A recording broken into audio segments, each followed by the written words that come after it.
In 2005, I was just 19 when I volunteered to go to Iraq and look for roadside bombs. My service changed my life. After 20 years, I want to help veterans tell their stories. Grab your whoopee, sit back and relax. I'm your host, Joseph Yankton, and this is Rank and File.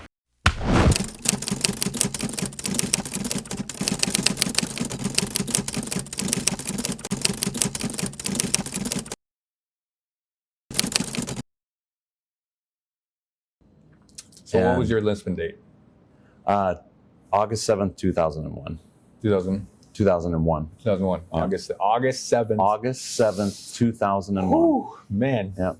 Like no foreshadowing at all. It's just, No. there's, You know, we've talked briefly about this, but you know, like I said, I was proud.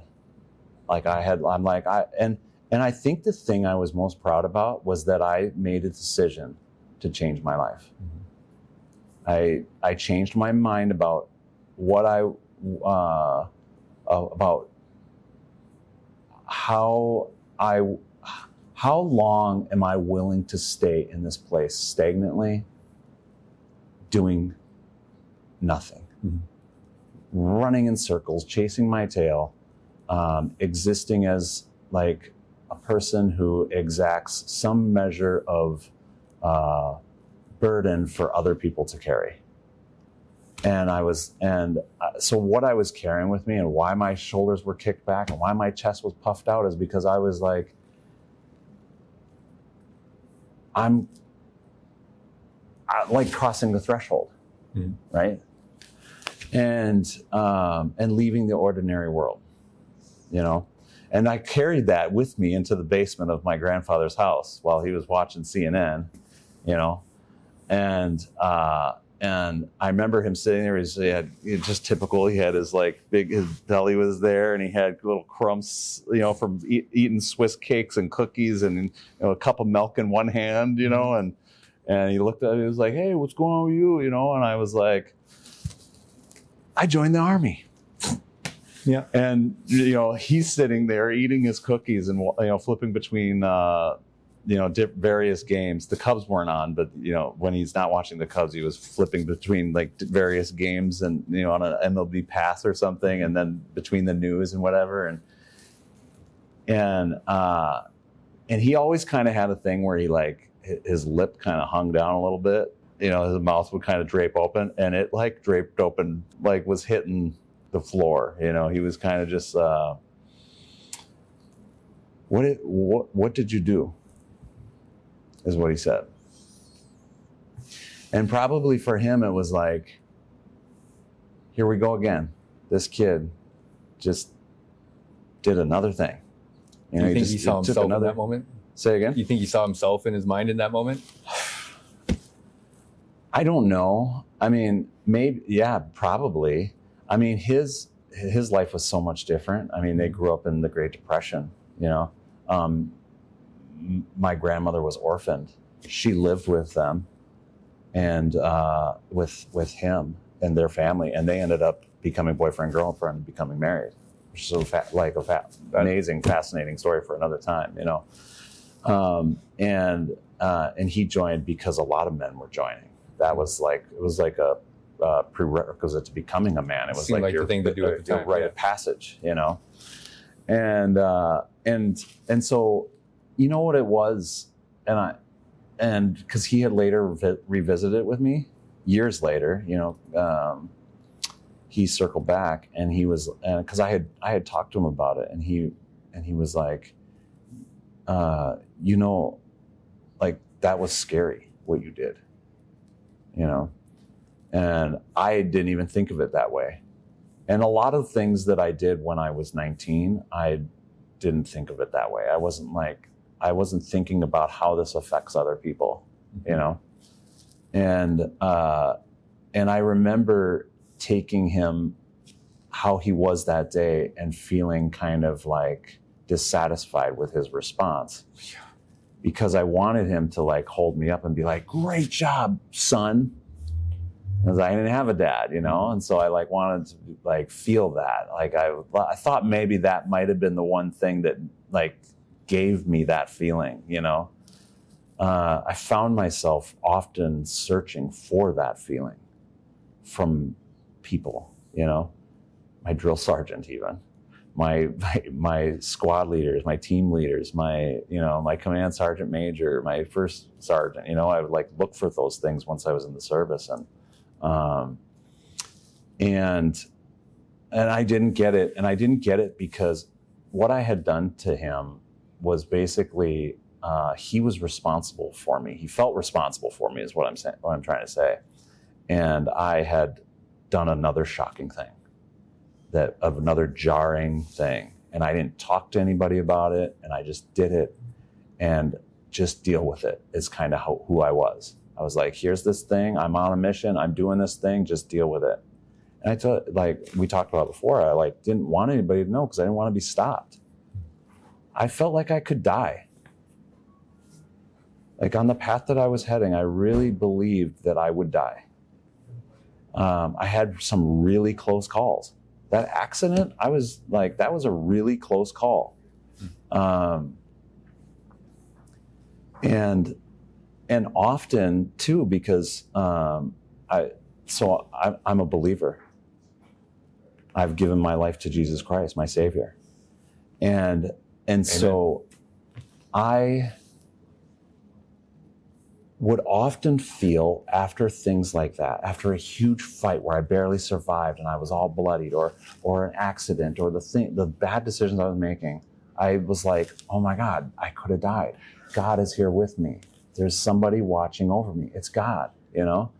And I without any inkling of denial for that, I would express that. I would profess that. I would just be like, this is God looking out for me. And so in that space of mind, it's like, what am I doing? If I have such a powerful protection over me that's keeping me going through this wild at heart life that I'm living, why am I disrespecting it? You know? And I felt like the real honor in it would be just finally giving order to it, and finally and I guess in a way it felt like surrender to order, right?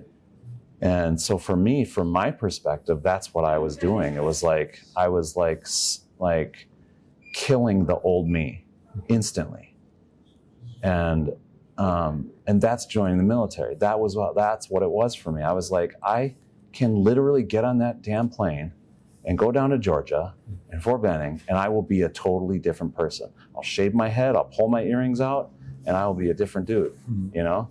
And that's... You had earrings? Wait, you had earrings? I had earrings, yeah. Oh, I still have the earring holes, you know? I had 2 earrings in each ear, you know? So it was like Heartbreak Ridge? I don't know, I haven't seen that one. You haven't seen Heartbreak Ridge? No. Oh, man, I'll save you. There's an episode where he comes and he rips the earring out of one of the recon guys. Okay. And so the guy has like a Band-Aid over his earlobe because he rips the earring out. Got it. Okay. Yeah. And I mean, I remember it was source material for one of the drill sergeants. They looked and they saw the holes in my ear, and there was source material there. We won't go into the detail of that, but you know, you can just use your imagination on that. Benning, home of Wayward Boys Home. Yeah. Yeah. Which I didn't train there. My 11B was like a 2-week gentleman course. Because I was already prior enlisted. So Minnesota National Guard. Yeah. So there's no way I got what you got. So you want to go into that? Go into the basic? Yeah. What basic was like before. So, you know, for me, I expected every bit of it because my grandfather set me up. And, you know, it's just so we, you know, we'll kind of jump into that. But remember, like my grandfather told me that war was coming, and experientially he knew, and I believed him. When he told me, there was a part of me that was like, well, remember we talked. I was like, I don't really watch the news, and there was a part of me that was like, that can't be. But then there was a part of me that was like, if Grandpa says it, that's what's that's what it is, because that's how it's always been. Right. Grandpa says it, it's like true, you know. If your grandpa says something, it's true. You know? Did you ever hear respect your elders as a saying? Yes. Okay. Yes. Yep. And so when I went, I was prepared. I mean, he told me, like, I was told to go out. My grandfather was like, you need to get out and run, at least. You need to do some things, you know. And there had been a period of time where I wasn't wrestling. I mean, that was my freshman year. And then there was a period of time that I didn't wrestle, you know, and I was just like in the gym occasionally, pumping iron, more for looks. And so he was like, you need to get out and jog. So I did that. And so when I showed up in Fort Benning, I wasn't so much in shock. I was just kind of like my grandpa told me that people were going to be yelling in my face. And I learned a couple of things. Like there were some things that I like was unsure of, or I didn't take seriously. Maybe was like not looking people in the eyes. You know, you learn real quick about that. Mm-hmm. You know, and not necessarily right away. I was very timid, very like frightened but ready. You know, and respectful. You know, I wasn't opening my mouth. I wasn't fighting back. I was just like, you want me to go over there? I'll go over there. You want me to go over there? I'll go over there. You want me to stand on my head? I'll stand on my head. I'll do whatever you want me to do, you know? And surrender to the process. Surrender, yes, completely. And that was the whole spirit of it. So it had to be that, you know, it was, in order to kill your old self, you have to surrender, you know? And so, I learned that I was actually really good at running. I was pretty decent at running. Just that I could do it and feel good while doing it. Like I'd look over at other people and I'd be like, they're really struggling. And I'm like, nah, you know? And so like, that was one thing that I learned about myself, is that I had good lungs. I didn't smoke, you know, and even though I was raised in a house with non-filtered Lucky Strikes, you know, but it didn't seem to affect me much. And so I realized I loved running, and we had to do our road marches. And so they graduated from, 5, 10, 15, 20, 25 in the end at the FTX. 25 miles? 25 at the end. So they did everything with kilometers with us, 5K, 10K. Yeah. And, it was all that. And so whatever the equivalent of that is for that, I just remember always going, well, what is that in miles? yeah, exactly. Like I have no point of reference. Like what the hell's a kilometer? Like, yeah. But it wasn't until I actually got to my. It wasn't actually until I got to my unit until that started to stick, and we started as a gunner started drawing out our surveying our land, and kind of going like, all right, that's how many meters out. What are meters? Like a range sketch. Yes. Yep. Yes. And anyway, yeah, it was pretty much how you would expect basic, except that when I was in basic, the towers went down. And so we had just returned from a 15-mile road march, and we were all covered in sweat, and everybody was kind of just like congratulatory mood. We're all like, yes, we did it. 15 miles.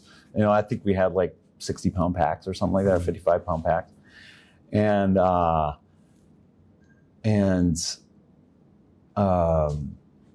of a sudden, Drill Sergeant Sourwine comes in, short man, bald head, with the rimmed hat on and everything. Sourwine. Yeah, such a Drill cool Sergeant Sourwine. Rolling in a little brass and glass cart with about this size with a little tube TV on it, about yay high, probably about like 18, 19 inches. And we talked about this. I remember feeling like we're gonna get destroyed. Whatever this TV represents, it's going to be the obliteration of my muscles, my joints, my bones. I'm probably gonna sweat for the next couple hours. I was just thinking somebody must have left their weapon on fire or something. And what was the phrase? The phrase we had was, "Someone's going to pay. Someone needs to pay." Yeah, yeah. Lie to pay. Yeah, and Yeah. And what I always go to is I always think like what is he going to have us do? Is he going to have us watch old Jane Fonda videos and just like for the next like hour or so and work out and humiliate us, you know, while we're like doing like hip thrusts and like, you know, and thigh contractions and things. And no, that's not what happened. You know, he called us all. He told us to fall in, and we all fell in around the bunks that were closest to the cart that had the TV on it. And he turned it on, and it was just playing on repeat.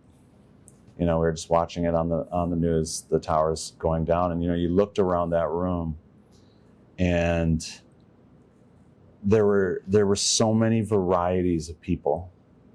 The countenances of the, you know, that like you looked at the body language. You know, you had guys that were just like this, you know, and you had guys that were like, you know, and just revving, you know, and you had like you would see the different colors, people with red faces, people with a pallor to their face, almost bluish, kind of like anime looking, you know.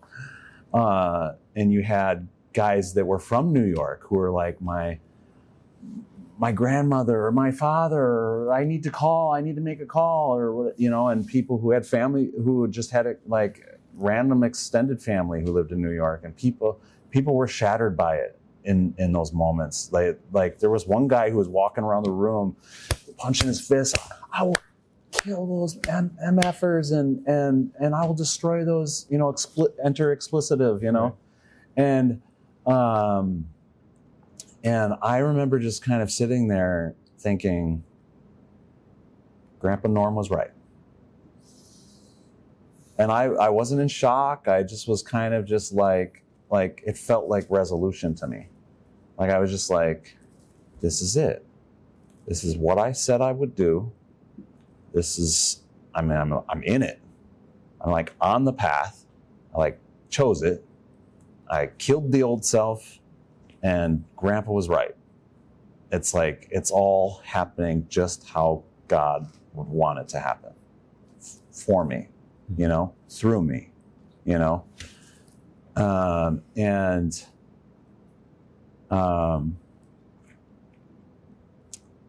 I just remember just kind of thinking like, all right, I'm ready. Like, let's just do this, you know? And so we carried that with us. We carried that with us through basic training, that we knew we were going to war, you know? How did the drill sergeants act differently before and then after? Like, was there a recognizable attitude shift in their... Yes. And so that night, 4 guys went AWOL. And so in the company of the 4 platoons, we were the only platoon that was 11 X-ray that was going on that path. RIP contract path. And Ranger indoctrination program. And everyone that went AWOL from our platoon, which was like they were really worried about morale. It was their whole thing shifted towards how are we gonna sustain these guys going AWOL. And it got really confusing. It got a little wild for a little bit there, because they ended up finding the guys. Sheriff picked them up in like Alabama or something like that, brought them back. Yeah, they were all together. You would think they would have dispersed, but they all stuck together. Battle buddies, my battle buddies. Yep. Yeah, they were all programmed to be battle buddies, and they were battle buddies in their return. Dude, that's how. And so, you know, they called us to a formation, and so we got, you know, all our platoons were out there at attention. They brought these guys, and I felt like I knew. Like they hadn't said anything yet, and it was a weird formation. It was just random part of the day, and we were all out there, and it seemed serious. The looks on everybody's faces was seriousness. The first sergeant, everybody, you know, it was just like, what's going on? And they brought these guys out and put them right in the center of the platoon formation. So if you're familiar with Fort Benning, the barracks, essentially the formation was under like a breezeway. So you have like your barracks, and then you have your like main part, and that all holds up this other part, and then there's a breezeway, and we're all under that with like pillars and things, and so, I'm like looking out of the corner of my eye, like what's going on, and because we were standing there for probably like 30 minutes, and they brought the guys out, and they put them right in the dead center of our formation, and they started smoking them heavy, like a smoking like that. I was just like, I never want to be that person, and they had them doing everything, all of it, like the front back goes. They were oh man, front back goes. They were just pummeling them. And these guys were, they were toast. They were toast. I'm like, I get it. Like these were kind of like the guys that were timid, it kind of made sense. It was like, yeah, I could see that. I'd see why they would leave, because they had that like look. Like they like didn't want to be there. Somebody forced them to be there, or something. They were carrying something. Right. So like basic is for those who have never been. Yeah. It's a manufactured stress. Yeah. It's an artificial environment, essentially. You tolerate the environment, and then they're producing soldiers of war. Yeah. And it's like, okay, like it's all ramping up, and it's all designed. Scientists have literally helped the Army create these programs. Yeah. And then that video, I would surmise, was a little too much at that point in the training. Yes. And it broke these 4 guys. And these guys are like, this is, and they're just like, oh crap, they just messed up my training with real world. And that's a great observation. The real world entered this safe training bubble. Yeah. Which you're basically isolated from the outside. That's why they control the mail. They don't want you to get too distracted with whatever's happening out there. We need you to be here. Yeah. And wow, did they continue? And so they continued, and the only thing that was different about it it was hard to watch them suffer. I remember there was a point at which I was like, oh my God, I felt like I wanted to step out of line. It was like getting to be that bad, where I was like I really wanted to just get out of line and just go over there, and I just knew that I'd be right there with them. Like there was no other. Like I'm like, I played out the scenario in my head, like, okay, so you're gonna go over there and rescue them. You're gonna be right there eating shit too, Mm-hmm. And the whole company could have joined them. The whole company could have joined them. Yeah, that's true. You've seen that where there Joe starts. Apologize on interrupting. Where no, it's okay. There's this. If one suffers, we all suffer. Yeah, and they want to forge that mentality. Yeah, like group cohesion. Yeah, like there's that bonding and suffering. I don't know what they would have done if we would have done that. That would have been a cool outcome. Because what they were showing was, if any of you do this, this is what's going to happen to you. And these guys were suffering, and basically what they did, while they were gasping for air, they called a couple guys to go get, what do you call the jugs on the side of the truck? The water jugs. Oh, the canteens? The big ones, yeah. Oh, the jerry cans. The jerry cans, yeah.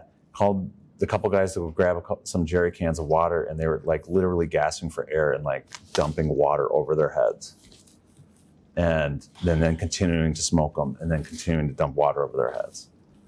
And so what do you think the base command sergeant major, because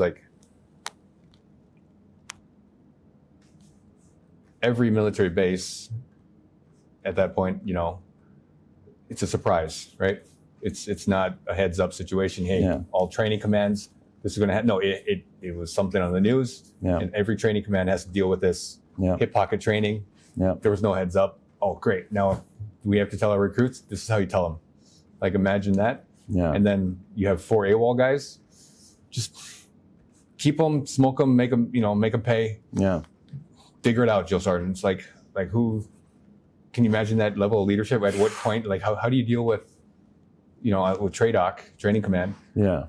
4 AWOL guys on the eve of, the biggest ramp up to military deployment in history. And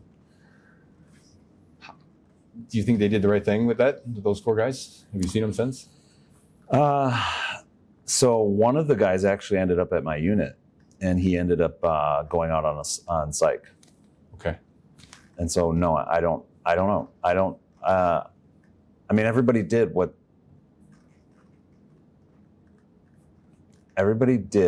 they wanted to do for their life. Okay. Is how I kind of view it. I'm like, the drill sergeant did what they did. The people got the jerry cans, did what they did. I stood at attention, all the things that you mentioned. And you can imagine the multiplicity of moving parts in that. And everyone's kind of like, what do we do here? I mean, we could have the whole company could go AWOL. I mean, it could be because of suicide risk or something. Yes, there could no be laces in our all boots. sorts of things, And I think what they chose was fear, and did they make the right decision? I mean, I think it was brutal for those 4 guys. I think it was brutal for them, and they had to suffer, and I didn't like that, However, nobody went AWOL after that. And so that's tough, that's because there's a question of humanity there. It's like, all right, why did they have to be sacrificed for, why did that guy in particular have to be damaged to a degree so that 4 platoons would stick around for the end of the show, Yeah. And I don't know, what do you think about that? Well, the Army has taught me to do things with the lens of a risk assessment, right? So it's like on the edge of a knife where if you're the drill sergeant, I would try to be like, all right, we need to keep encouraging these young people. Like, they start down a path. There's a way to brutally screw that up. Mm-hmm. And then there's a way to develop these men into soldiers. Yeah. And okay, these 4 have demonstrated a panic or a reaction to fear. Yeah. And you can use the word coward. I wouldn't call it that. Maybe that's exactly what it is. But they came back and they submitted. And I think I've been given tons of second chances throughout my entire life. And so the Army offered them a second chance, and they took it. Yeah. It's commendable. That's They commendable. could have just stood there and just not done anything with verbal commands and been put in the stockade or the brig, and then escorted and called and be like, all right, yeah, take them back. Yeah. And I had a guy from high school that I saw at the TMC. I walk in there to get my weekly dose of ibuprofen because my shin splints. And I look and I see him. I'm like, I'm not gonna say his name, but I'm like, what are you doing here? He was one of my buddies. Like, him and I played Halo together on the Xbox. Yeah. And he's like, the Army's not for me. I'm like, I didn't even know you were joining. He went active duty. Yeah. But I saw him down at Fort Leonard Wood. I'm like, what are you doing? He's like, it's not for me, man. I'm like, what do you mean? He's like, I'm quitting. I'm like, what do you mean? You can't quit. He's like, yeah, you can. You can just not do what they tell you to do. I'm like, and my brain's like, huh? What do you mean?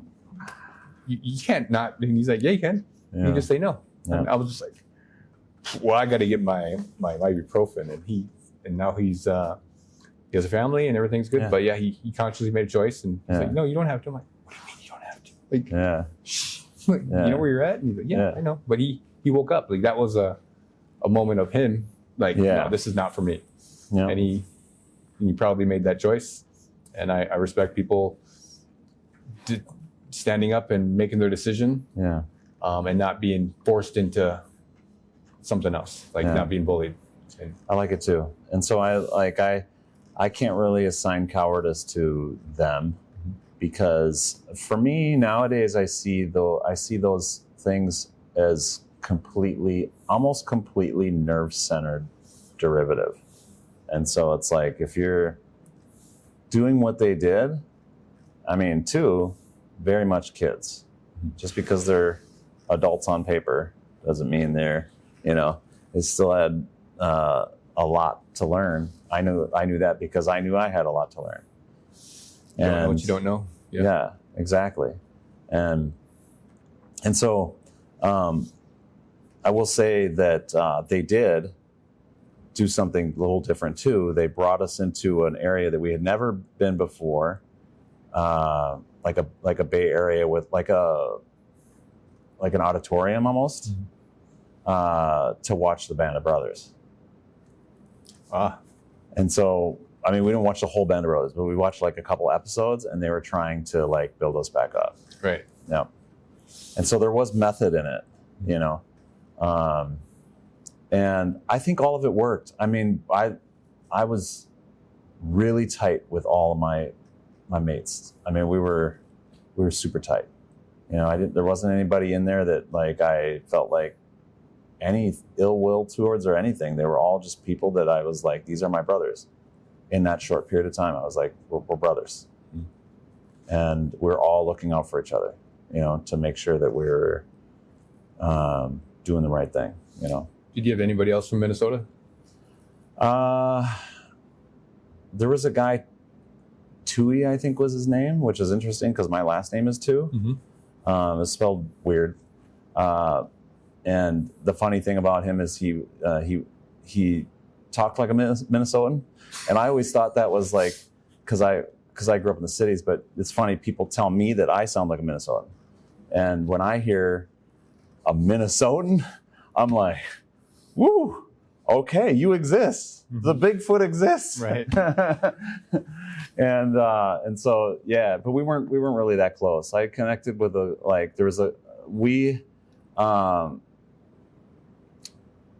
and I'm pretty sure this was contraband. But during basic, we had some dice that was made. So somebody made some What's dice. toilet paper? And we played our own version of Vampires of the Masquerade with dice. I've never played that game. It's like a role-playing game. Okay. Point system. You got your character sheet. So we did all our own character sheets, on our like journal paper, I don't think that was allowed, but we did it, and so I was tight with a group of guys in there doing that, playing a game, Right. and so little makeshift card, game, really testing the borders of contraband, So what was your company or your bay or Alpha 119. Alpha 119? Okay. Yep. Have you been back to Benning since? I have not. Okay. I would love to go, man. I would love to go. Just kind of like walk around and just that would probably feel profound. Like I'm like outside of a memory of myself or something, which would be cool, So the training area I was at in Fort Leonard Wood, Foxtrot 35th. So that was 04. Deploy in 05, come back 06. We demob in Fort Leonard Wood. We have one evening off. We come back and then we're flying out the next morning. Yeah. And I'm just wandering around. I'm just going for a walk, whatever. And I end up walking. I'm like, this is familiar. I start seeing the streets. I'm like, what? And I'm like, there's the barracks. But all the grass was overgrown, so they must have abandoned because they built new training barracks. Got it. But it was like Twilight Zone, man. It was kind of like the Upside Down where everything is just gone to shit, but it's the same place, right? Yeah. And it was like, this is weird, man. And I was like, my brain was just like, well, one, we just got back from deployment 2 weeks ago or whatever it was a week out. And my brain's fighting all the memories of basic training in this whole area. Yeah. It's like, it is. So it's like, dang. And there was nobody about. It was just a ghost town. It was all empty. And that was where I demobbed. And then the next morning we fly back to North Dakota. But got it. They don't use those barracks anymore.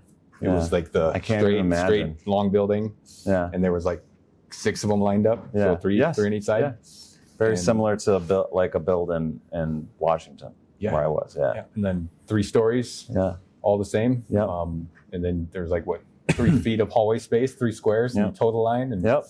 yeah, you can't even. It's not even big enough for you to do a push-up. Sounds like a formula. Half left face. Yeah, so everyone's like angled into as much space as possible to do the push-up. So you do your AIT, infantry. To save a long story to make it short. Describe the last 24 hours leading up to getting your blue cord. All that the field training. It was hellacious, man. That FTX was, I mean, my ankle was like taco meat because I twisted it on the because it was all combined thing, Okay. you know. How did it begin? You know, so we road marched out to where we were going to be, which was a long road march. We did various troop movements, you know, react to this, react to that, you know, and just basically stuff right out of the handbook, you know, that we were acting out, and seeing if we could like achieve it, you know, like clearing a trench, responding to an ambush, you know, or linear ambush, or like drill things like 1 that. alpha. Yeah. And so, and then we had to do, and intermittently traveling on foot, you know, to each thing that we were doing, you know, and it was, a lot of it was intense. It was cold. It was just, in my AIT was in December. So like end of November, beginning of December. So it was cold, you know, and so I remember being really cold and wet. So you're like sweating and you're cold too, you know. There's no snow in Georgia. No snow in Georgia, but it was still cold. And so that was a component of it, you know. And so just hardening, you know. Isn't that where the infantry live? Wet and cold? You're not happy unless you're wet and cold? Yeah. And I remember having like a peaceful moment too, you know, and like often when I go to that space, I think about like the intensity of it. But I recall a moment when I woke up in the morning, at first call, and somebody's going around kicking bags, and there was like a mist that was just hanging in the air because it was so cold, you know, and I had my watch cap on, and I was just crawling out, and I was trying to keep my body in there as much as I could because I was just kind of like sweaty and wet and damp and whatever, you know, and I like remember looking to my left and right and kind of just been like just observing that, like it was just kind of quiet. I mean, people were getting kicked and going, you know, like groaning about being woken up, and I remember just like kind of having like a peaceful moment, just going, all right, I'm like making it through this kind of thing, you know, like it's not an illusion, you know, I'm like really here, I'm feeling all of this, you know, and I'm okay. Like I'm not dying, you know, I'm like it was just like,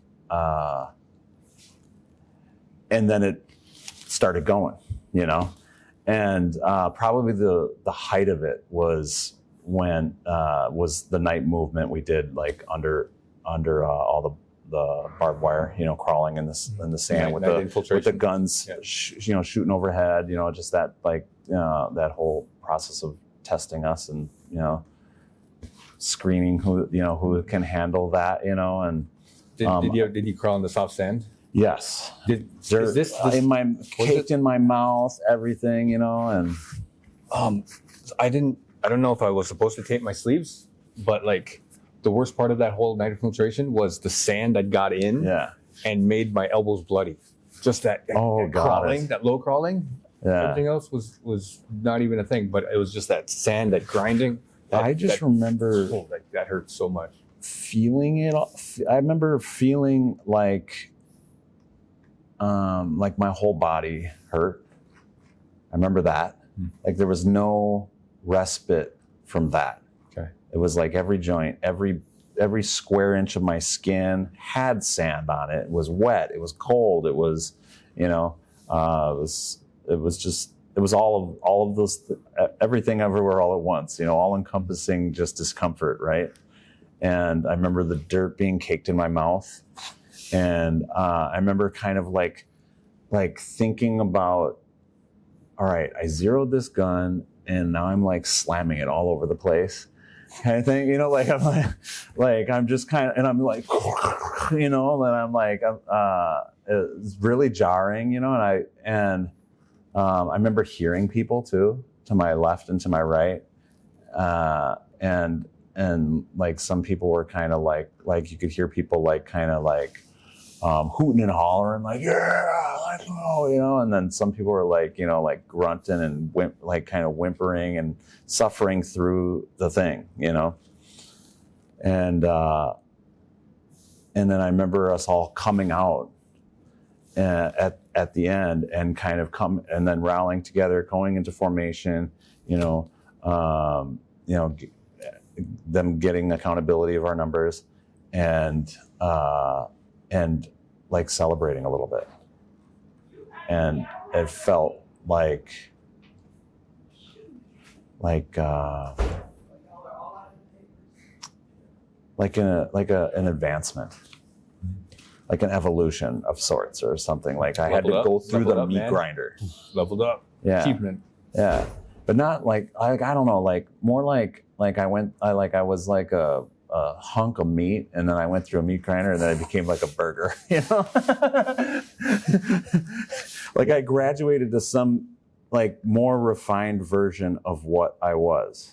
Because a lot of like for me, and from my perspective of my own life, is like I had a lot of the parts through all the trials as a youngster, but there was just no form to them.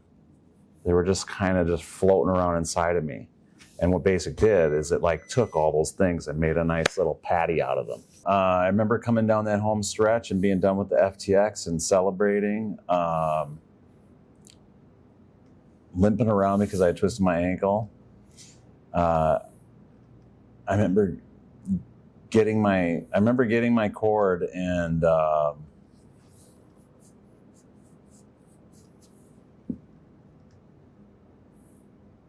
I don't really remember getting my cord. That's the thing. That's the weird thing. I'm like trying to remember that. Like I remember parts of it. I don't like really remember. I remember like one of the guys getting honored. There was like one guy that got honored for Basic, like a special ribbon or whatever. Right. Remember that guy getting honored. You know what it was? I was kind of stuck in that moment, thinking I wanted that really bad, maybe. And maybe that's why that like sticks out in my head as like the thing I remember, because I was really shooting for that ribbon. You know, I didn't get it, which is whatever. But interestingly enough, for some reason, that's the only thing I remember, you know, is like wanting that and not getting it. And I can like close my eyes and watch him get it. You know what I mean? And it was really, I think what it boiled down to was just that I didn't shoot as well as he did. I had like a 38 and he had a 40. Oh. And I was just like, I remember sitting there thinking like, what could I have done differently? Like what, you know, and there was nothing. There was nothing I could like come up with, because I was really, everything that I was doing was brand new, you know? Then I went to Airborne, and I was sick. I had bronchitis, and I didn't want to get stuck in holdover. So I just muscled through it. Nice. And you run a lot in Airborne. And just like Band of Brothers. Just like Band of Brothers, yep. So you run a lot each day. And I remember my lungs just hurting. And there were a couple guys that were sick and couldn't continue. There was one guy from our AIT who got bit by a brown recluse, and then he it like manifested this like fleshy, like disgusting, like necrosis on his skin, you know, and he had to go out. So And, do those people get kicked out of the Army then? they went into holdover. So, Yeah. do they get retained? So basic AIT, my battle buddy, Yoakley, Yeah. AIT, we're out in the field, and he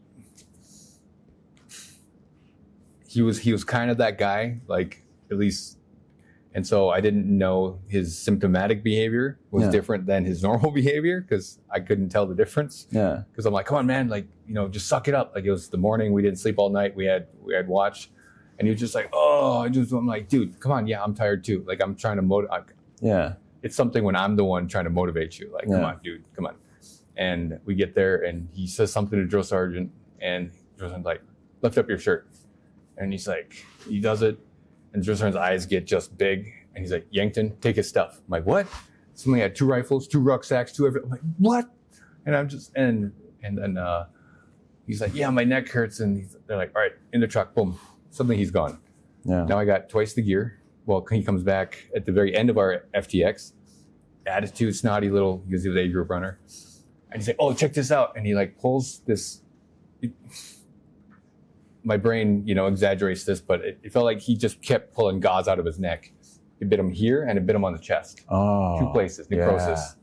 Yeah. And I don't know Yeah. what happened to him. I don't know if he graduated. I don't know. But Yeah. I remember just being terrified because, 1, I hate spiders. But 2, I slept on the very edge of the tent. Yeah. And so that spider, I don't know where it came from, but in my mind, it crawled over me and it got to him. When am I going to get bit? And Yeah. So yeah, brown recluses are, No. we have them in Minnesota. We have them here. I mean, I don't know. People said we do, but I've never seen one. Okay. I'm one of those people that, like, if I like something like that, something physical of this world, I'd have to like see it, to go like, oh yeah, they do it. They are in Minnesota, Yeah, but I just remember that flesh, how it looked. I was like, that can do that? Yeah. I was like, it looked like somebody like took it looked like his calf was like wax, and somebody took like a torch to it and like burnt some of the wax and like melted it. His skin looked like that. It was just like, So strange. like you could venom. take it and just go, and yeah. Flesh-eating venom. Like, why does okay, Lord, okay, God, why does this little thing need flesh-eating venom? Like, nobody's trying to do nothing. Yeah. So did airborne school, and that was wild. Not what I expected. You envision things from Hollywood again, and you're kind of like, what is that going to be like? And, basically we spent the whole time learning how to fall from a high place. And then when we actually did the act of it, it was like,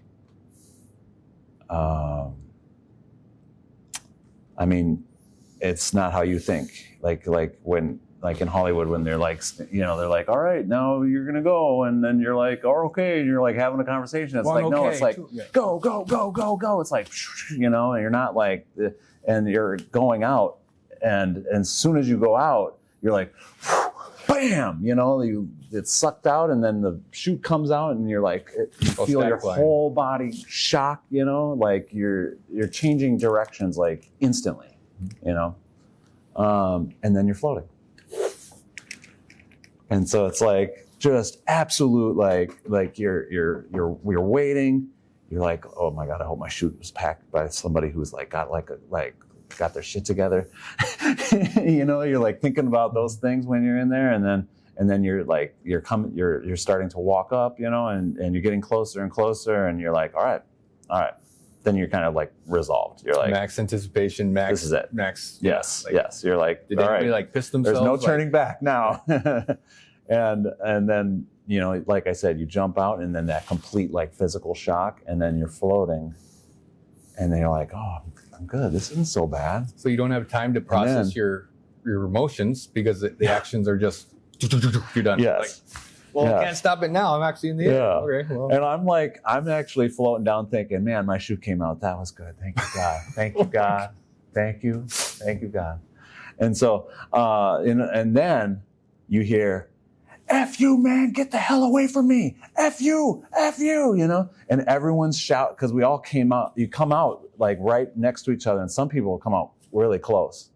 And you worry because you hear everybody has stories, there's lore, of like people getting caught, you know, or having cigarette rolls or whatever, you know, in their T-10 Charlies.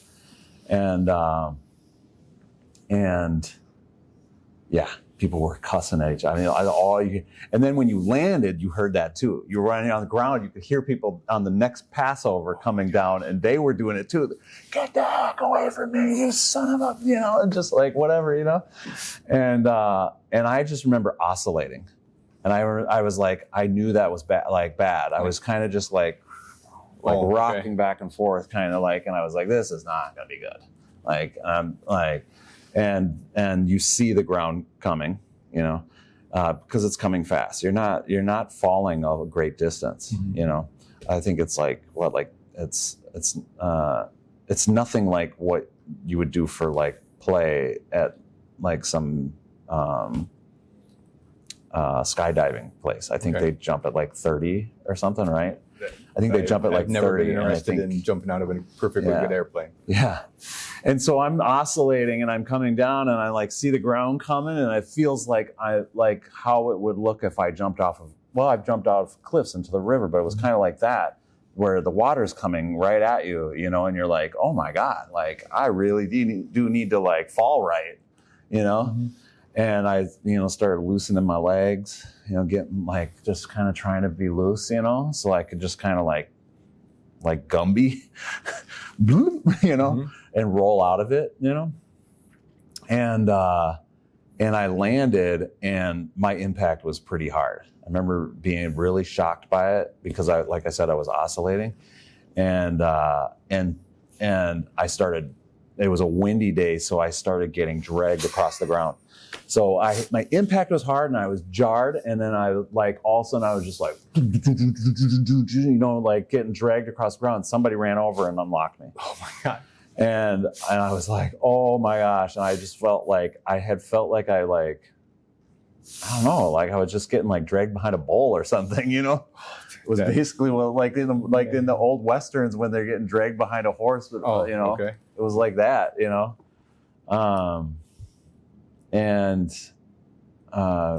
Just remembering, you know, how like happy I was to be alive. And so then what's the next? You have to do a night one too. Night one, okay. Yeah, you have to do a night one. And I can't remember how many. I know, like I feel like we did 5. For some reason that number's sticking in my head. You know, my memory of these things is not great. I feel like we did 5, but I know we had to do a day one and a night one. You know, and the night one was actually less dramatic. Like it actually felt, there was a light on the ground that you would like look at, and you're like, all right, I have to go there. You know. And I wasn't oscillating. It was calm. I like floated down, and I got to actually do my landing that I trained for, you know, which was basically just like this, you know, with knees slightly bent, ankles, you know, feet together, pointing down, you know, and just try to make sure that you kind of like hit at an angle and just like roll your momentum out, you know. And I remember just doing it just fine, and then unlocking and just being okay. You know, I was like, oh, that was better. I thought I was going to relive that nightmare, but at night, you know. those stories and hearing about these cigarette rolls or guys just being spun like this all the way to the ground. Yeah. And then, you know, get back up. It's like, you made it to the ground twice as fast as everybody else, and you just popped back up. Yeah. And then there's guys that don't. Yeah. And then there's guys that blow out their knee. We had one guy who blew his knee out, and so he was done. That guy. We didn't see him again. So do they get a chance to just go back into a regular company, or like, I don't know. I mean, I just always knew that like people would like disappear, and we would just be like, they're in holdover. You know what I mean? Yeah. We might never see him again, and then like, you know, something like that, you know. And so yeah. Oh, you got recycled. Yeah. And that's why I was surprised to see one of the guys that went AWOL at my unit, because he was not in the unit. He went into holdover, and he must have went through. And so I saw him at the unit later, like a year later, after I had already arrived at the unit, you know. And I was like, oh, like, hey, man. And he was different. We had one guy, this is really super relevant, actually. He failed the standard during, I think it was AIT. Yeah. Marco Robledo, super fun. Everyone loved him in our platoon. He was this artist, and he took the blank war room wall. And I don't know if this was a common thing, if they just whitewashed it for the next iteration, but he painted this like the big like rat fink kind of grotesque, monster thing, but with a drill sergeant hat, and made a really cool like skin tight uniform with the chevrons and stuff. Made a badass like. We had a guy who did something similar like that. It was amazing. It blew my mind. Like they let him do that. And then he got recycled, which sucked because he was super great guy. Went on deployment, LSA Anaconda, 2006. Our new engineer unit comes in. We start meeting the guys. We start selling. They're like, hey, if you want to sell some stuff, this would be the time to do it. Sell it to the unit that we're ripping in. And all of a sudden, I walk around our living area, and all of a sudden I hear, Yankton. I was like, what? Who the hell knows what? I look over, it's him. Marco, it's the dude that got recycled from basic. Yeah. He's like, hey. And the first, I was known as like, I was the guy that always went to church. I led the guys to church. I wanted to be a chaplain assistant after I found out that was an Army MOS. I got chewed out by my drill sergeants. Yeah. Get one MOS first. Like focus on becoming a soldier before changing jobs. And so the first thing he said, hey, Yankton. I walked over. I'm like, hey. He said, are you still a Christian? And I'm like, yeah. Or are you still going to church? Yeah. One of those. I think it was. Are you still going to church? Yeah. And like that blew me, because it was such a shock hearing that from someone that I lost touch with. Yeah. And that was his first thing he said to me. Like, so you don't get to choose how people remember you. Yeah. They get to. No, that's true. You have no decision on that. You see that at funerals all the time. Oh, and so that was huge. And then the area, it was 2006, late 2006 when they took over, and he got hit with the EFP, and he was a gunner, and he triple amputee, was the only survivor of his truck. And I tracked him on Facebook for a little bit. He ended up coming home, and I actually just talked to one of the guys in another Facebook group who knew him like 2 days ago. Like we're just another stranger. He's like, oh yeah, we were in Anaconda. I'm like, oh, that's what we did. He's like, I'm like, did we rip in your unit? He's like, oh, we were with the 110th. I'm like, I was with the 110th. That was our main unit. Yeah. We were just a North Dakota company attached to Arkansas. And I'm like, yeah, we had a guy, and he's like, Robledo. I'm like, yes, that's him. And so if anybody knows Marco Robledo, I'd like to tell him I said hi. So I like that. And it was rough seeing someone. Yeah, like it's a small world. It is a small world. It's so. We were talking about that at the beginning, Like when the drill sergeant, did any of your drill sergeants say like, "We'll see you over there"? Like we're hard on you because we're going to be in battle with you. They always said things like that.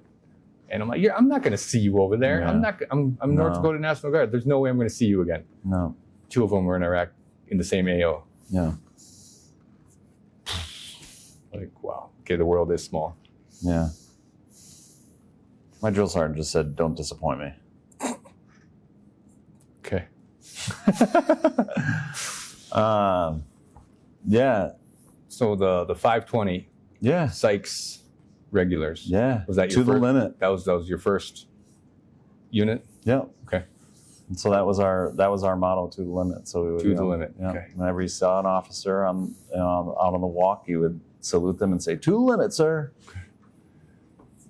When did you know that you were going to be the first Stryker battalion? We went out to Yakima and started training with the Canadian labs, which were tiny, which was really didn't really feel like training because they're like, well, at some point we're going to get strikers, and this isn't I mean, we're just kind of like getting you used to dismounting and all that, but you couldn't fit a squad in a Canadian lab. Okay. Not comfortably. Think about what those trucks that we had, cattle trucks. Yeah. Just sardines, just get in there, Yeah. and they push the door shut, and everyone's just stacked in. And so when we found it out and we started like seeing photos and stuff of them, intel on them, we were like, oh, these look cool, Oh, some of them are fitted with tow missiles, some with Maduses, some with, I always forget, is it either Mark 18 or Mark 19? Mark 19. Mark 19s. And so there were some fitted with Mark 19s. And they looked cool. And it was like, well, what was that cage on them though? Because the cage was like kind of janky The looking, RPG cage? Yeah, the RPG, yeah. And so that's like what was my initial reaction to it. It was like, they look kind of weird. It looks... Yeah, and so that felt good that we were going to a mission in a heavily armored vehicle. In reality, sometimes we didn't get to the mission. Not to talk bad about them, because for the most part, they got us to where we were going. Mm-hmm. We had rollovers. We got stuck a lot. People had to come out and get us. Okay. Units had to come out and get us out.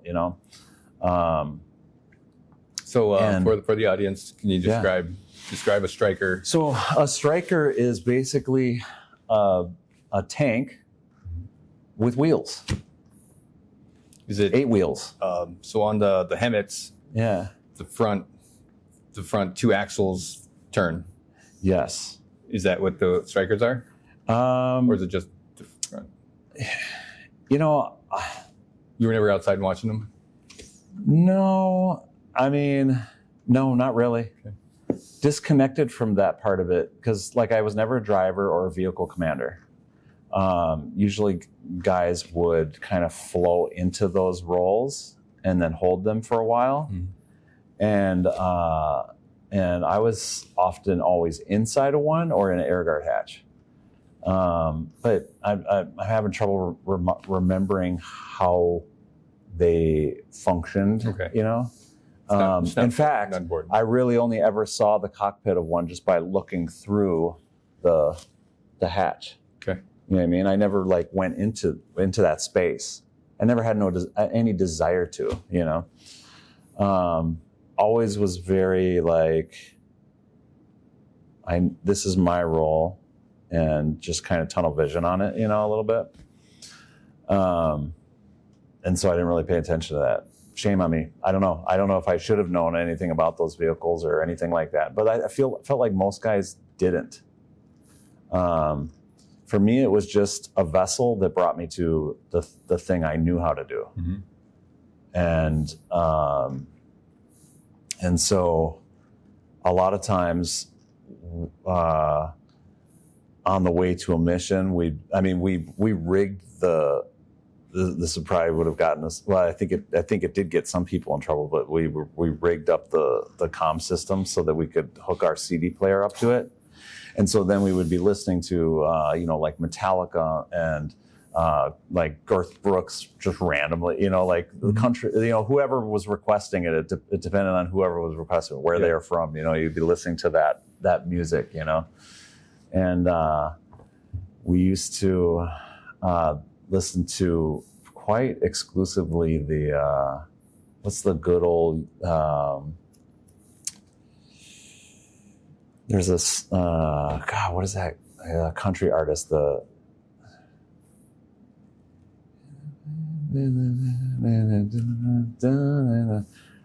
can't remember how it goes, but we used to listen to that music to get us pumped up, Guns and Appetite for Destruction, Welcome to the Jungle, on the way to a mission. And sometimes, we like I said, we wouldn't get to a mission, we get stuck, or we'd get into a situation. Toby Keith?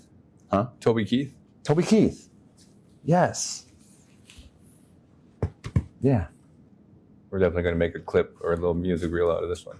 Oh man, I love that's the thing, is just being dog ass tired at 2 a.m. on your way to a raid, and we're like, what do you want to listen to? We're almost there, kind of thing. And everybody kind of wakes up, because there's like, like some people are just kind of, they got their butt of their gun here and they're just kind of like this, and just trying to catch some Z's, because from like 6 a.m. till 2 p.m, you were clearing houses, and well, me personally, I don't know, because that's we had different mission, but that's we had to stay awake every minute because our job was to make sure you guys had a clear route. Yeah. So we would travel the MSRs, but it sounds like you guys were taking off road. We did a lot of off road through irrigation. I mean, it was rough. Like sometimes you were back there and you would hit something and your whole body would be suspended in air, and you would feel your neck, like, and you would hit your head, your molly, But then we had mollies. I don't know what you guys were using, but we had mollies, and you would, it was rough. So you said you had your training, and then from that, when did were you guys allowed some leave before deployment, or like how did your grandpa handle the news that you were heading over? Yeah, we had some leave before deployment, and I went home and I just did regular dude things. I spent time with family and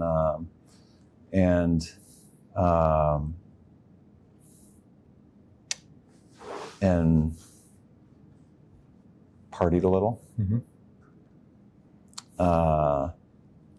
Came back and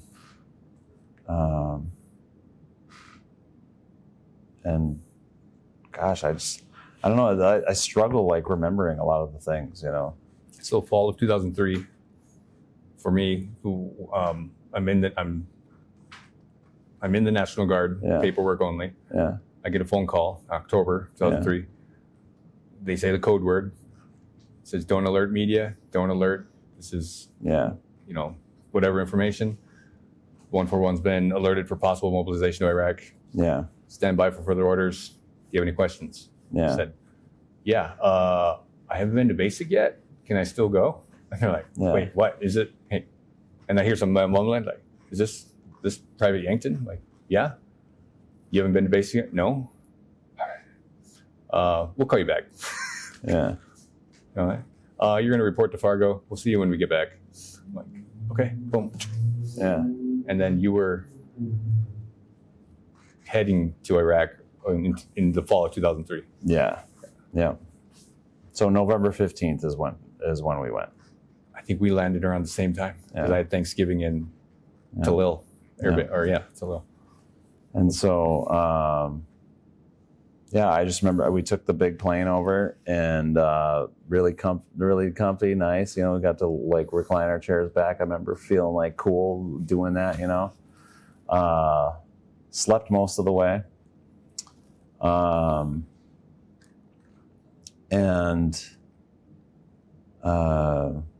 When we got in country, we just we stayed in tents. We basically replaced whoever was there before. What was Kuwait? How long did you stay in Kuwait before, or you just? Kuwait was, I think it was 2 weeks. I want to say it was 2 weeks. And we did a change of command ceremony there. We went from Colonel Chapa to Colonel Rounds. Get to the Chapa. So Colonel Chapa to Colonel Rounds, I think, was the transition there. And then after that, and we all zeroed our weapons and everything. So there were, I remember the main things we did, in preparation. We made sure all of our equipment was accounted for. Made sure everyone had their live grenades issued. Everything that you needed for your role, you had, and it was all accounted for. You had M16A3s. I had M4. You had M4. Okay. Yeah, so I had an M4 with an ACOG on it. So I was a squad designated marksman. And with a tiny barrel. Say again? With a tiny barrel. With a tiny barrel. Yeah. and bipods and all like dressed up and tied down and whatever, you know. Well, and, you guys must have had a funding for that because I mean, it's we had sit 5. We had I mean, an M16 feels this long right now, you know, because everyone's with the M4. Everyone had a PEC 2 or a PEC 4. Right? Everybody, like, you either had an ACOG or an M68 or a hollow, or and that was usually preference for the other M68 or a hollow. A lot of guys were having the hollows because they were brand new, so they wanted that. And like the EOTech holographic sights, like the little square-shaped one. Yep. Yeah. Okay, so Kuwait, Iraq. Let's lead up to. Yeah, so let's talk about that. So like, so after the change of commands ceremony, we were leaving in a few days, and my platoon sergeant, I think he was a staff sergeant at the time, but he might have been sergeant first class, came up to me, and I was known for being a writer. And so I would like sit in the barracks at stateside and write poetry. And people would always laugh at me because they'd come by and I'd be wearing like a raccoon hat. Because I believed that I always had to like keep the thoughts in my head. So I had to wear a hat, you know. I had like a weird distinction with that, you know.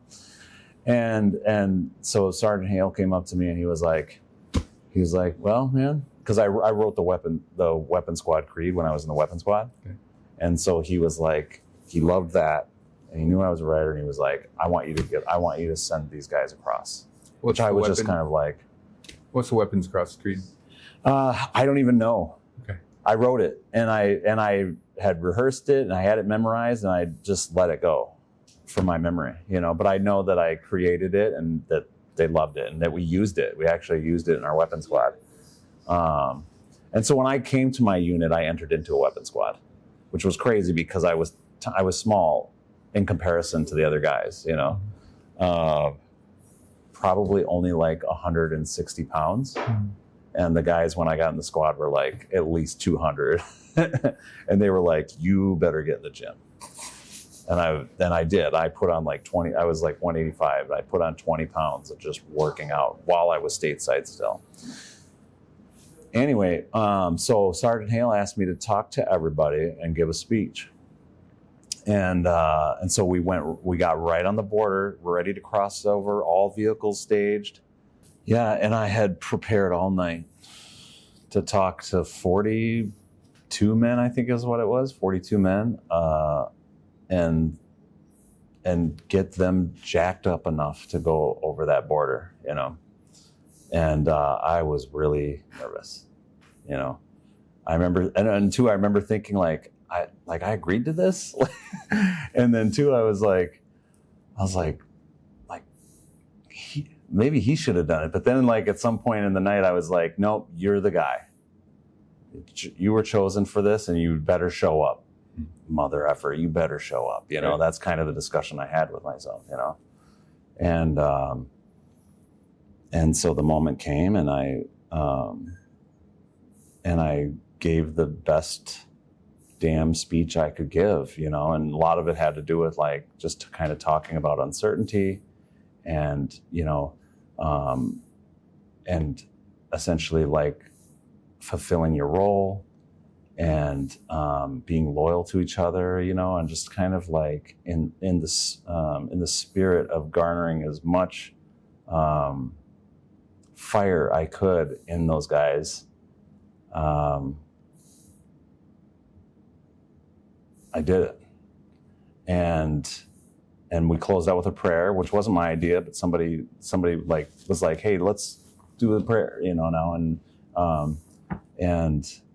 then we all got into our vehicles, and I was in the air guard hatch, you know, so we all got in our vehicles and we all took off just like that. And I was in the air guard hatch, and I was like looking out, and it was busy. There was people everywhere. And I was like, I guess I had no idea what I was like going to see, you know.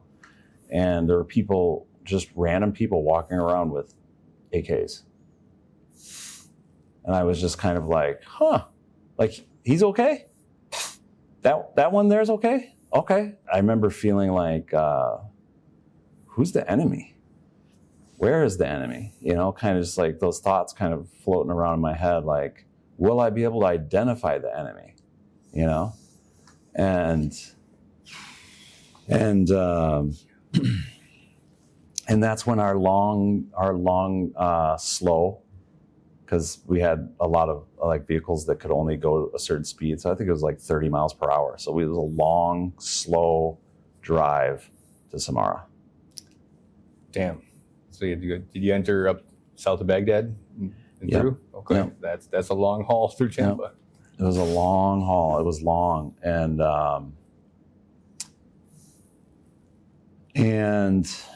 so I'm pretty sure we were taking over for 101st. So they had occupied it before us. And so next step was presence patrol. So we got in there, we got established, we got into our tents. It felt just like leaving Kuwait was like Iraq was in, like we were in, you know what I mean? Like it was like not much had changed. We were in another tent and we really hadn't seen Samara yet. You know, we arrived at night. And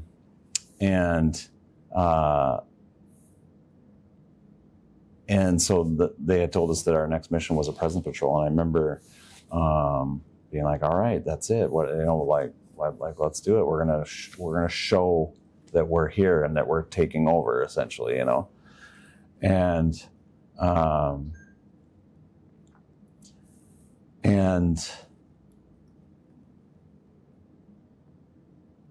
so our very first big mission, we got ambushed.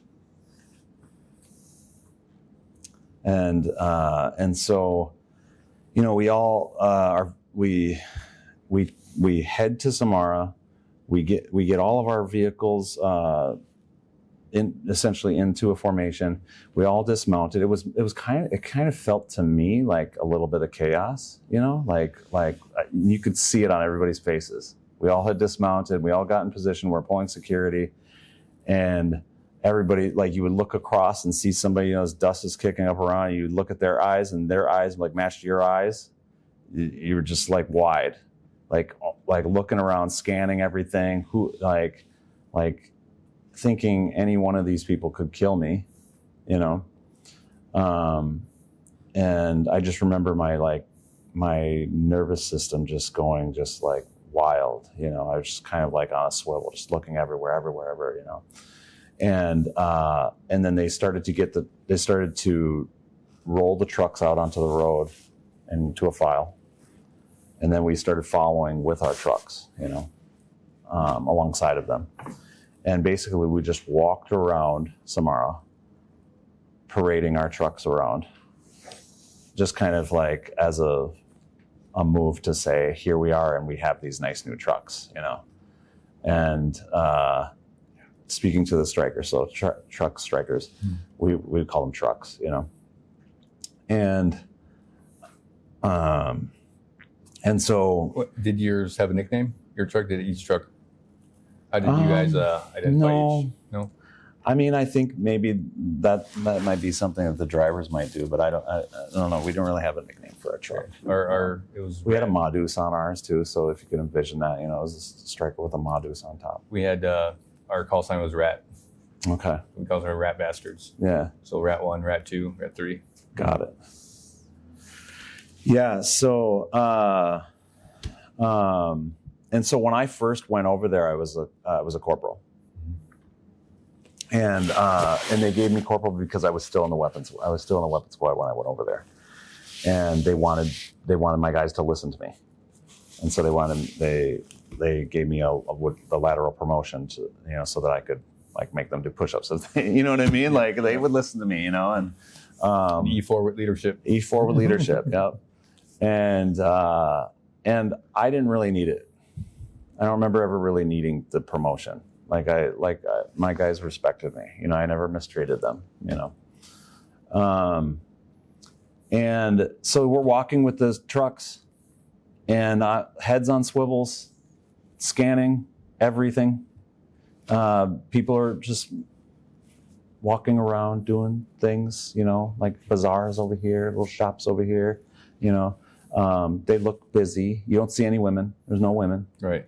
The fields. Yeah, they're in the fields, yeah.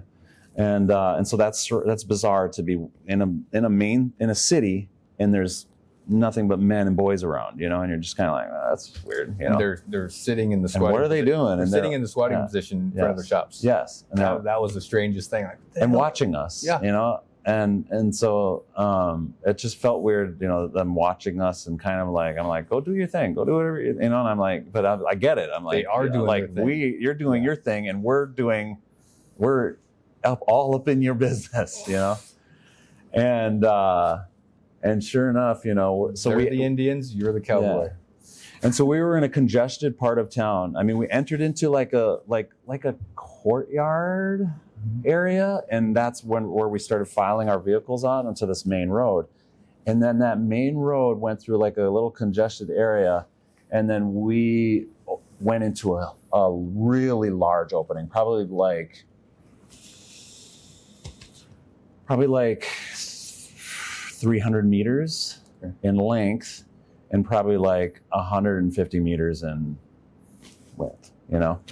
And we started to traverse that or encapsulate that, you know. We were going around it, you know. And as we, you know, we're heading, you know, and this whole thing, it's like shaped like a rectangle, and then there's housing all around us, right? So all the shanties and all the sand buildings are all around us, and I kept thinking, like, I can't believe we're entering into this open area. Like, it just felt weird to me. Like, I was just like, I feel like this is like really dangerous. Like, and of course, why wouldn't I be thinking that? I should be thinking that, actually. Right. You know, I should be on high alert, you know.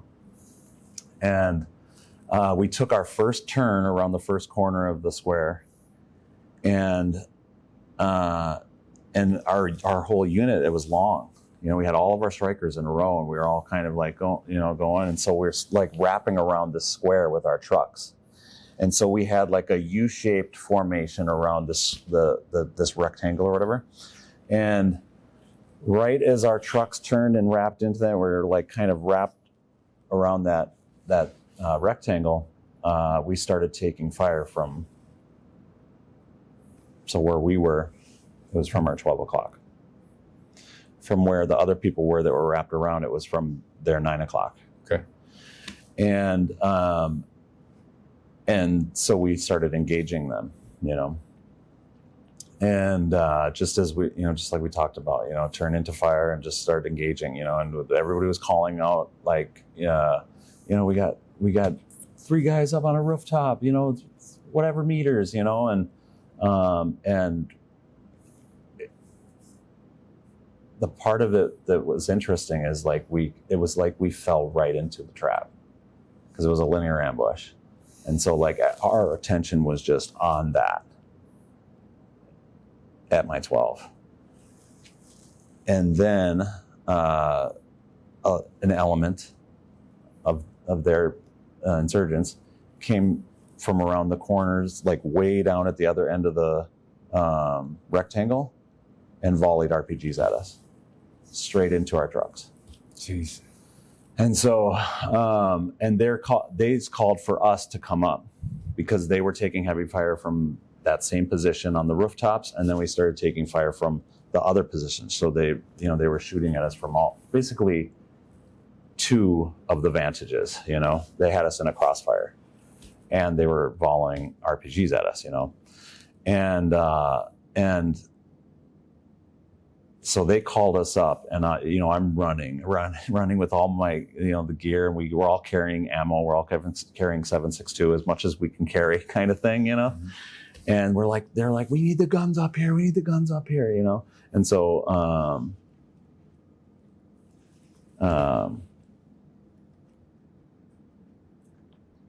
I can't even think right now when I'm talking about this. It's so weird.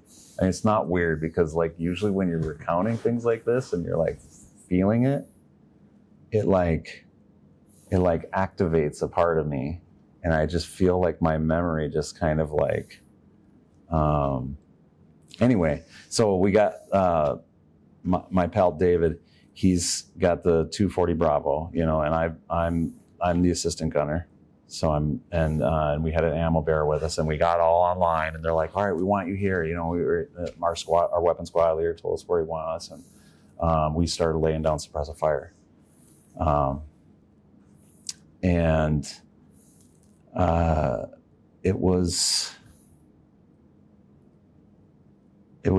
It felt like insanity for a moment, and then it just felt like a range. Like I felt like I was like, all right, we're on the range. All right, I'm calling out targets, you know, just like that, you know. And two, I was like marking targets with my tracer rounds, you know, like this is where I want you, you know. And it just like I felt everything start to kind of calm down, you know. And it just was like, all right, we're doing our job. Like this is just do your job. That's all you got to do here, you know. And then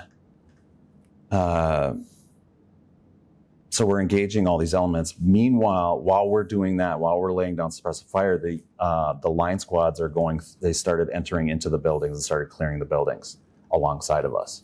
And they were looking for the guys who basically, you know, shot at us and ran, you know. And so while we're laying suppressing fire, they start walking mortar rounds on us. And so we're in this large open area, and somewhere out in the distance, so we, just to familiarize it, our 12 o'clock became our 9 o'clock where we were, and we were laying suppressive fire to our new 12 o'clock, which was down towards the other end of the rectangle. And they were walking mortars in on us. And then that's when we started calling for backup, you know. And the other company came in, and they started laying down suppressive fire from their vehicles, and we grabbed whatever insurgents were there, who were people of interest, and we brought them back, and we left, and we got out of there. You know? So the RPGs that were any of your strikers disabled during that initial volley? No. So the fascinating thing, and it's not fascinating. These things are like I don't know how great they are with these things, but they like miss with them. And so that's actually a part of the story that I forgot to tell, is that when we were coming up to get into position with our 240, they had lobbed some more RPGs at us, and they told us, and somebody had said, "Get down," because they had saw them, you know. And when they shot them at us, they literally, and I don't know if somebody had said that they didn't reach their arming distance. And so that would have been really close, yeah. Yeah. And so one of them literally hit the ground, probably it was just a stone's throw away. Hit the ground and flipped through the air. And we kind of I don't remember how other people perceived, my buddy Dave said he perceived it the same way, but that it was just for me, it was slow-mo. I was what, is that gonna blow up? You know? And it didn't. And I don't know why. I don't really know much about it. You know what I'm saying? But one of the leaders said that it probably didn't reach its arming distance, you know. And so no, none of those had hit any of our vehicles. In fact, one of them went just spiraling up into the sky, and it was just okay. And then the other one hit, tink tink, and just it was just what the you know. And then we engaged. Mm-hmm. You know what I mean? That's how I remember it. But obviously, it was happening much faster than I was shock, pause, you know, shoot, you know, and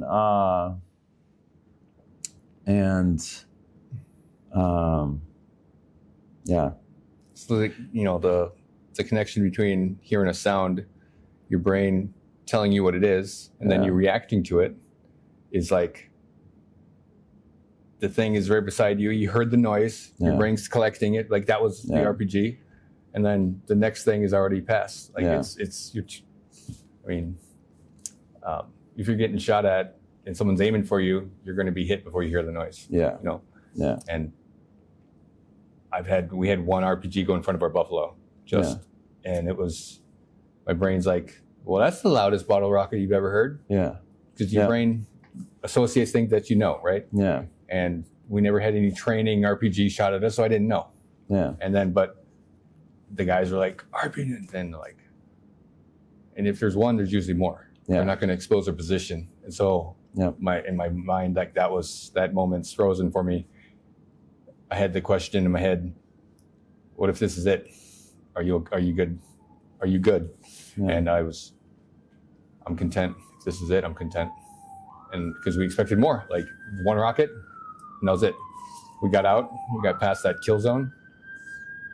I don't remember nothing. There was no battle, there was no more.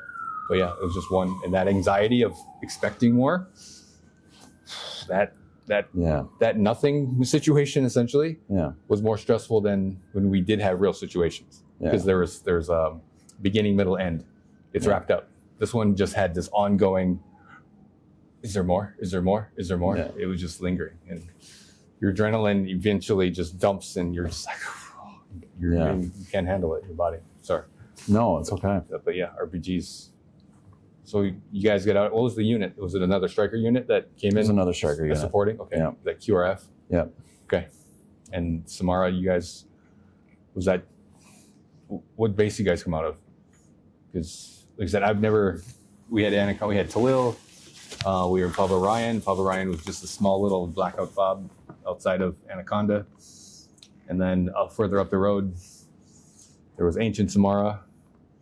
And then there was like Objective Hawaii, which was like an Apache, like a shooting range. Yeah. And we did a big ammo dump. We all got to shoot all the guns that day. Yeah. We had a ton of extra ammo. Yeah. But that was the furthest north that I remember being. Yeah. I honestly don't even remember. And we weren't there long either. Because after that we ended up going to Scania, and we did truck escort basically for a while. Making sure that those trucks weren't getting hit on their way through Baghdad to Anaconda. Mm-hmm. And so we encountered the same dirt. Yeah. Yeah. We had the same dust, man. Yeah. So lead things up to the helicopter, the Kiowa. Yeah. So I'll just do like a quick bridge. So we did Scania for a while, and then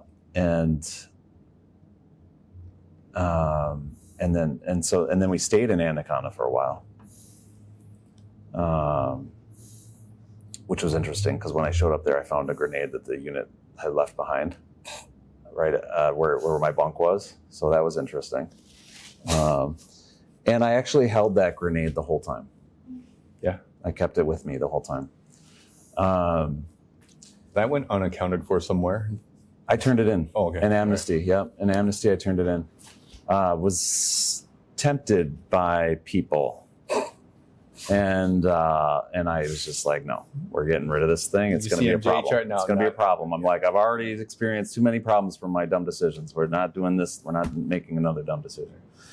But, and so that and just kind of usually when people ask me about Iraq and where were you and everything, we were all over, and it was short periods of time. And so Samara, that's why I was I felt like we were barely even settled in there, and then we were leaving, and it was almost like they wanted to use us in every sort of format to see what the strikers could do, kind of thing, I mean, there was even a stint where we went down to Fallujah, and we were there for like 2 days, and then we left. And that drive was crazy. It was super long. A couple of dudes in our truck got sick, and there was puke all over the floor of the inside of the Striker. It was nuts. That was awful. It was awful. And we had to deal with it the whole way there, the smell and everything. And so Tel Afar is what you're referring to. Mm-hmm. And Tel Afar came towards the end of the deployment. Okay. And it kind of was starting to feel like, all right, we're on our way out. And we were just kind of like, it wasn't as haywire and as crazy as things had been leading up to that. We had far more action, far more engagements. It felt like settling down. We were doing like long, like guard tower, perimeter watches and stuff for like 8 hours, and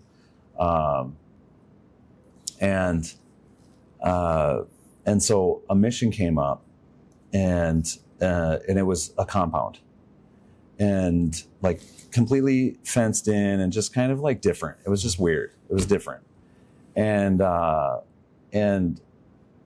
so, we prepared for it. We had all the intel, all the UAV stuff, everything, and we knew where we were going, what it looked like, what we were looking for, what we were gonna do.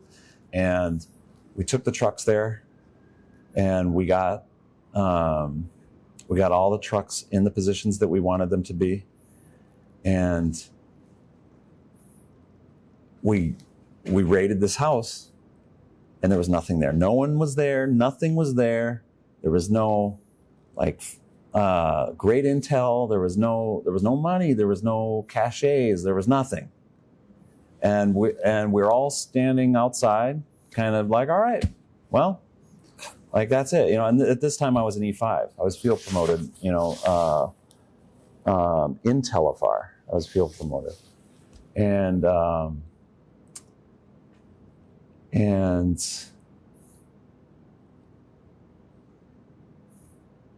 somebody had joked around. I feel like it was like Lewis, but one of the guys was joking around. One of the sergeants, he was like, if they wanted to attack us right now would be the time. And it was just like one of those famous last words situations. We had the Kiowas circling above. And we were all kind of just like, all right, we're on our way out. Everybody, let's go, and everybody's like getting, we're like getting ready to move out. And that's when we heard it. And clipped one of the tails of the Kiowa. And we in dismay, we watched that Kiowa just go into the city. And we were like, from my perspective, as we were on the outskirts of the city, and this thing went right smack dab into the center. And we're like, and that's when all shit started hitting the fan. We were like, we got to go. And then, and leadership was telling us where to go. And we were getting in the trucks, and we were like, we were just going. Let's get there. Let's support them. I remember being in the truck on our way there, just kind of like getting everyone ready. This is what we're gonna do. You're as soon as we pull up, and our squad leader was telling us what we were, everyone was getting ready. And as we entered into the city, it was this opportunistic thing. It didn't for me feel so much like Black Hawk Down, how the number of people, but the uncertainty of there was a lot of people from spread out from all over, kind of closing in and shooting us from just every direction, and so that felt crazy. And so for us, it was like support. We were on the rooftops. We cleared houses. We had to clear. So our trucks parked. We got out. We took the house that they told us to take. We went in there. We got to the roof. We were up on the rooftops, and we just started firing and supporting. And that was, I think, a lot of people's roles. That were there. A lot of the squad's roles were that. it was about securing that objective, you know, and so that they could destroy it, tow it, whatever needed to be done, you know. And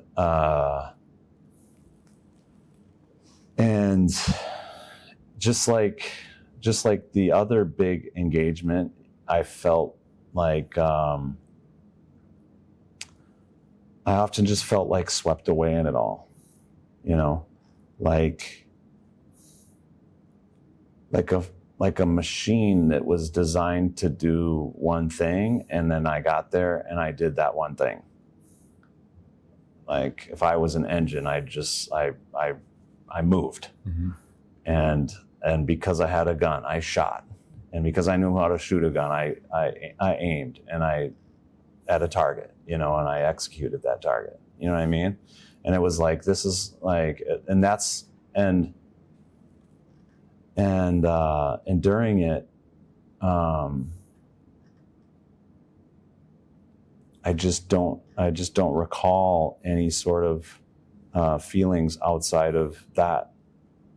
Just like look for target, aim at target, shoot target, next target, like sort of mentality, you know, and then like check on guys, you know, make sure they're firing at the right place, you know, things like that, you know,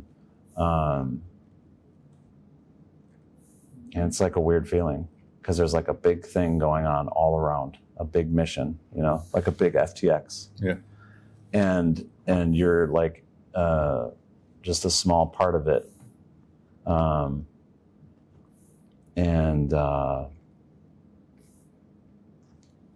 don't know. I don't really have much to say about it except that, you know, I just did what I was supposed to do. Those pilots got out of there? Pilots got, yeah. So yeah, thanks for bringing me back in. You know, yes, the pilots survived. I'm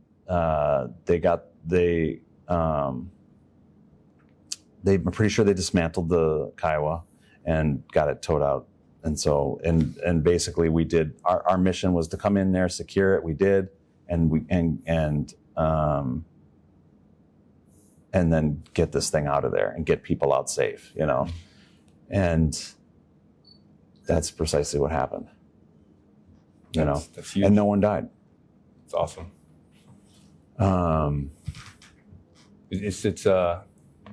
It's one thing to have, you know, your routine mission, like the thing that, all right, here's our objective, and you go through it. You're anticipating it. Yeah. And then it's one thing to be, all right, scrap that. We got to do something else now. And everyone's just like, yep, whatever it is, on board. Boom. Okay. Just go. Yeah. And that's a great thing. It was a testament to how cohesive we were, because even though there was nothing at that first mission, we executed it perfectly, you know, and we were just on our way out. And I love that we reacted the way that we did. There were times during it that I was really worried about people, my friends, that I had no idea where they were, you know. I knew where my squad was, where my people was, but like I was thinking about like so-and-so that I drank with, or, you know, so-and-so that I like, you know, like my best buds that were in different squads, you know, and you just don't even know where they're at. And you're like hoping and praying that they're alive, you know? Right.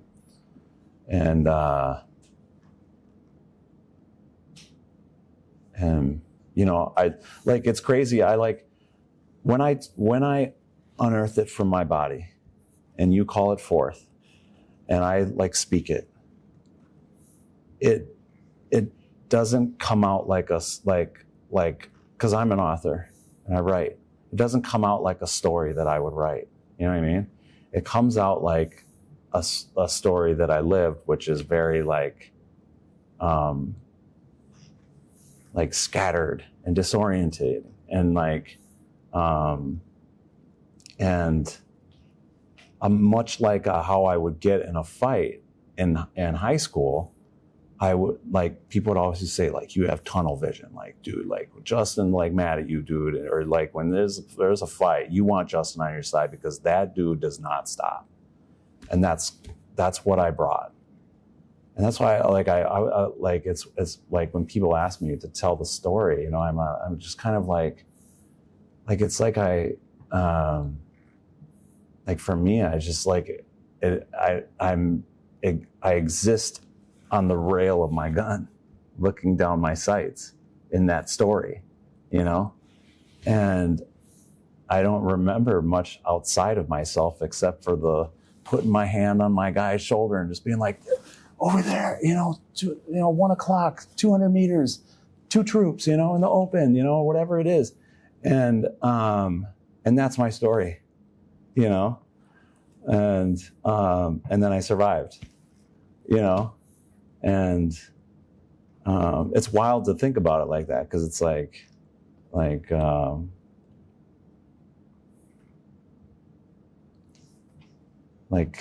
that's the thing that's the instance where my body changed. Like those are the instances where my body changed for a long time, decades, having gone through that. And and it's frustrating as a guy. I have PTSD, but it's I'm service connected, and it's frustrating being a guy who carried this thing with me for 20 years, this nerve, dictatorship, or my nerve, that's my adversary is my nerves, for the next 20 years.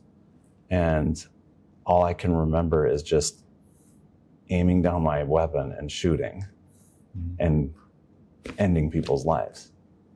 You lose all the innocence and the humanity in it,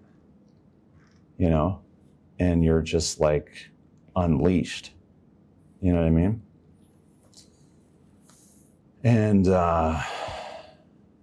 And I wish I could be like, yeah, this is what I did, and this is how it looked, and it's crazy. I just feel like I existed in a tunnel, and the crazy thing is that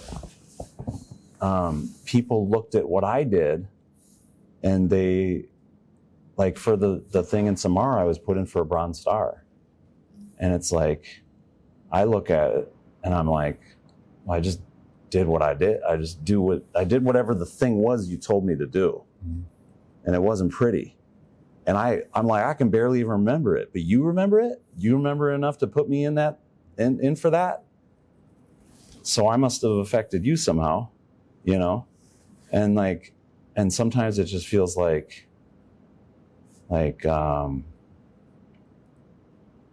somebody wants you to be a hero, but you don't even remember being a hero, which is hard, so. Yeah. Well, I'm glad God put you in that spot to, bring all the guys home. That's, well, good job. I know you're an author. Do you want to give any highlight on your next book? So right now I'm working on a guidebook for veterans in peril. I've been on a long journey, a long return back to who I was before I went into the military, also embracing who I am, and that takes a lot of work. There's a lot of integration and alignment in that, and if I'm to end on anything, I would just say that everything that I am, everything that I've ever done, all that I've accomplished, the victories in the battle, the surviving, all of it, from this end to that, from that time to this time, is all God. Right. And so I give everything to God. Hallelujah, man. And it's, I don't think God's intention after he made us was for us to kill each other. No. And so anything involved in those actions is going to be foreign. And I think it purposefully messes up the nervous system because it was an intentional part of the code. And I think after 20 years, I don't know if what version of me or you is on purpose or like back to normal. But I think when we divert into chaos, it's a version of our selves that only exists because sin exists in the world. And we had to participate in whatever that was. And now we're trying to come out of the chaos into a life that's producing good. Yeah. And that's hard for sinful beings like us. It's been an honor to interview you. Thank you. Thank you, brother.